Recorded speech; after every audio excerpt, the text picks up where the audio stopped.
everyone, and welcome to today's General Hospital recap. As always, don't forget to subscribe so you don't miss any of our videos or recaps. Don't forget, General Hospital giveth and General Hospital taketh away. Sorry if I'm a little, there we go. It's better. I'm more in the center. So let's get right to it. At the boxing place that probably has a name. I don't remember it. Dante and Michael are there in the ring, and Sonny and I think just a guard arrive. Sonny wants to dive into the situation with Lulu, pretty much, and then he asks Michael about Sabrina. He just wants to know everything about everybody right now. Yeah, I lost a few minutes right in the beginning because there's like a million inches of snow coming, but I think I got the gist of what happened. So Dante tells them about the whole Lulu, Johnny, Valerie mess, and Dante doesn't know if he can get past it. Aw, poor Dante. I feel so bad for him. I don't. In case that didn't come across, because Lulu was expected to get over his cheating in about a day, but he doesn't know if he can take a few days to work past this. And Sonny, we've had our issues in the past, but he has Lulu's back, and therefore he has my back. He's pushing back on Dante, saying that this isn't Lulu under normal circumstances. She lashed out of pain, and he compares them to he and Carly, how they had their issues, but they had to find their way back to each other, and Dante shouldn't waste that time that he now could have with Lulu. So I'm happy because Sonny had her back. But you know what? General Hospital giveth and General Hospital taketh away. So another thing he said that I originally wasn't going to include in this, but it made a comeback, is the easiest way to lose is not to try it all.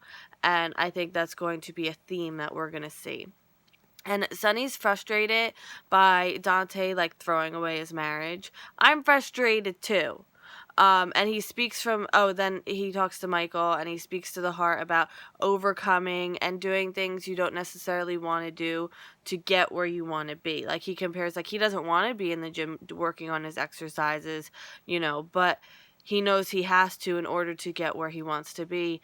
And Michael leaves and heads for the Metrocourt for Jason's birthday party. I'll tell you about that in a second.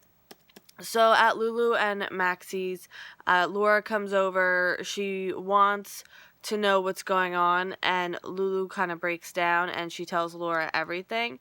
So Lulu thinks that Dante's still with Valerie because the last she saw, he went off to check how she was at the hospital, and she thinks that they're probably closer now than ever. And then she defends her right to act out, which I have her back, and she does admit that it did go a little too far. Lulu wishes she had listened to Laura the first time, but what are you gonna do? If she didn't what are you gonna do? This is the only way she was gonna overcome her resentment, because I don't know. But Laura decides to leave to look after Rocco, and Dante's at the door and he wants to come in, so this is promising, right? I don't need this. So he wants to lecture her on what could have happened. So isn't it the saying, if you live in a glass house, don't throw stones or something? I'm sick, in case this is your first time watching. So I don't know where he thinks he has the right to lecture her. Come on. So, she says she was wrong and she's sorry. And he's like, well, as long as you're sorry. That's pretty much all you had to say in defense when you slept with Valerie. I like that how all the things she's saying aren't good enough for him, yet he expected it to be good enough when he said it to Lulu. Just saying. So, she wants to rebuild, move on from here. They've both screwed up, so let's move on from here. Seems like a great idea to me.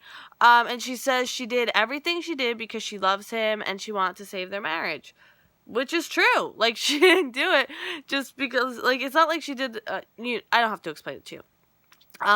So he tells Lulu that Valerie ended things before the new year because he and Lulu had gotten close. And she asked if he was sad when she ended it. And he says that he was relieved because he wanted to be with Lulu all along. And how couldn't Lulu have realized that, when he slept with Valerie again and then continued to date her and, didn't engage with Lulu or, say any of these things when he just kind of let Lulu keep driving the train instead of keep interjecting about how he felt. How could... Look, I know Lulu screwed up by not telling the truth, but it wasn't her truth to tell, and don't worry, I get mine in the end. So, at Windermere, Hayden says that, this is so overwhelming for her, and they talk a little bit more, but in the end it culminates to she's going to leave and make a life for herself on her own, and he asks her to stay forever. So I wonder where that's going. At Elizabeth's place, Elizabeth defends herself, and Jason asks what makes this time different than last time, when she said, "Oh, no, I didn't know who you were. What are you talking about? I don't know." So they actually really get into it about her lies. So I was loving it. And she brings up who they were before she knew who he was, that they did have a bond before that. But before that, when she said she loved him before she knew, he's like, fun story, you told me you loved me after you found out at the nurse's ball, so just saying. So she's swearing that, she's swearing on the time they had together and on her kids and on her life and blah, blah, blah, blah, that she had nothing to do with this. I don't know. Maybe, she didn't have anything to do with this, but it's definitely not a third party. Then it's just all Jake. It definitely doesn't go outside the room. He leaves, and Jake comes downstairs and asks if Sam made Jason go away in, a little sociopathic type way, so that'll be fun for 2016. Liz explains to him that no one made Jason go away. And then Laura shows up. She asks about the stalker and how Jason... And then, Liz tells her how Jason asked Sam to check it out, and then Sam wound up accusing Elizabeth, and Jake overhears and is drawing this really creepy picture of this woman with black hair. So has he seen the ring? Because that's not appropriate. I haven't even seen the ring. At the Metrocourt restaurant, Carly's planning Jason's birthday, and Sam tells her that she thinks Liz might have staged the whole thing, or something not... it's something weird's going on. So then Jason shows up, and Carly wants to have a celebration for his birthday, and she tells him how he always chose the day he woke up as Jason Morgan to celebrate, but Sam's a little more reserved, hey, we shouldn't force him into this. But Jason says he appreciates it, but he doesn't feel like a party right now, and she's like, oh, it's okay, whatever. And then he gets a little upset about how he's not the same person, and he starts talking in third person, which of course gets Carly kind of riled up. And she says, you are the same person, just be yourself. Stop focusing so much on who you were, who you are, blah, blah, blah, and just be yourself. And then she kind of storms away. So now, end scene. Sorry. Lante, let me just preface this by saying Lante has been my favorite couple for a really, really long time. And I didn't really know Lulu during the years that I know a lot of you were well, I don't like Lulu because of how, what happened a few years ago, or how she conducted herself. And I get that. I wasn't watching during that time though, so I don't have that perspective on her. And Dante and Lulu have kind of always been sort of a constant since I've been watching. They've always been together. He was undercover. That's where I came in. A few weeks before he got busted is when I started watching religiously again. So Lulu wants to fix the relationship, and he said they failed each other. Dante, they failed each other, and it's too late. And he says, too much has happened. He didn't think he could be the kind of person to cheat and then lie, and he didn't think she could be the kind of person who would be so vindictive and take people's lives in her hands. She said they can be better. They screwed up, but they can be better for each other. And he wants to end things because of Rocco, because he doesn't want to bring this toxicity around Rocco. And she's like, we can go to counseling. We can figure out where to go from here. which makes sense to me because now they've both screwed up royally, so call it even and move on. Like, that's just personally how I see it. But then he brings up divorce, and that's when my heart broke in like 500 places, and I'm really sick, and I don't need this, Dante. I do not need this heartbreak this early in the year. Trying to stay positive for 2016.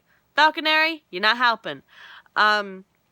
So he like leaves, and he stands outside the door, and she's like crying hysterically and doesn't want him to leave. And he thinks about going back in, or at least that's how I saw it, but then he does like leave for good. And that's where I decided Sonny's quote needed to come in, because like, this isn't trying, this is giving up, and the easiest way to lose everything is to just give up. So I'm just really upset because, like, he screwed up first. Like, he put this whole thing in motion. So for him to be like, are you feeling it like I'm feeling it? Because I feel like my heart just broke into like a million pieces. Because they've always been, well, first of all, they were Dominic and Lulu, but they were always Dante and Lulu. So yeah. Nicholas asks Hayden to marry him, like, straight up, like, kneeling on one knee, and he says it's not because of practicality or medieval businessy stuff, you know, it's because they love each other. Did she answer? I don't know if she answered. I was too broken apart. I'll get back to you on that. I really don't know if she answered. Let me check. She hasn't answered yet. I just checked. Okay. Liz thinks Sam is getting some joy out of taking Jason away from her and accusing her of things. You're not that important, Elizabeth. Sam's life does not revolve around you. Reality check. Sonny is alone at the gym, and he worked really hard to be alone. Like, he wanted Michael to go, and he's like, oh, I'll meet up with you. So, Sonny, it gets exciting. I'll put my sadness aside for a bit. He manually lifts his legs out of the chair, and then he struggles. He leans against the chair and then against a bar. But he stands, and he's standing. He's still leaning and holding himself, but he's standing. So that's, like, really exciting, and I'm really happy for him, because he's worked really, really hard to get there. Michael arrives at the party. Carly tells him she got emotional after Jason started talking in the third person, and Michael's so calm and collected. And he's like, Jason just needs to find himself. And Carly's like, when'd you get so smart? Or anyway. So on the terrace, Jason's on the terrace. Auto-corrected something weird. Okay, so Jason's on the terrace where all good things happen. And Sam brings out a piece of cake, which looks delicious, by the way. And, you know, Jason says that Carly was right. He's been drawing a line between who he was and who he is now, and there's really no need for that. So he's going to live the life that he made for himself, even if he doesn't remember making it, and appreciate the people around him, and, like, stop being so, I'm not that person. So she gives him some cake, and it starts raining, and they rush back in, and he says, this always happens to us, doesn't it? And he remembers she and him on the rooftop in the rain, like, dancing, and he remembers how it felt, and that it felt like how he felt with her, like the emotion there, and that it's not just an image anymore. So he starts describing the whole thing, and it just feels so real. And she's like, it was real. Like, and I'm so happy. So that's the General Hospital gift. They're giving us JaSam, and they're taking away Latte, because I guess Carly isn't allowed to be happy, but that's fine. I'll take what they'll give me. I still have faith that Dante and Lulu will find their way back to each other. I really do. I hold that deep in my heart. Sorry, I'm just not over that. Like, I'm so happy about Jason finally remembering something real and finally remembering emotion with Sam, and I don't want that to be overshadowed, but my goodness, like, today was such a roller coaster of a Friday. Now, before I forget, Don't forget to vote in the comments of this video, and if you comment it in past videos, I'll take that in consideration too. But make sure you comment in this video who you think the best character of the week was, and I will announce the winner on Monday. And if you're a fellow East Coaster, stay safe this weekend. It's supposed to be a lot of snow, but as we know, sometimes when they say horrible weather, it winds up being not so horrible weather. But don't let your guard down, because last time we did that, it really was horrible weather. So we just got to brace for it. I did all my grocery shopping. Do your grocery shopping if you haven't already. Go. The stores were like cleared out yesterday. But stay safe, and I will see you Monday for more General Hospital. I hope you have a great weekend, and let's all collectively share our feelings together, because I know I need to talk a lot of General Hospital, and I will be in the comments all emotional, so hopefully you will be emotional with me. I will see you Monday, and I hope you have a great weekend. Bye.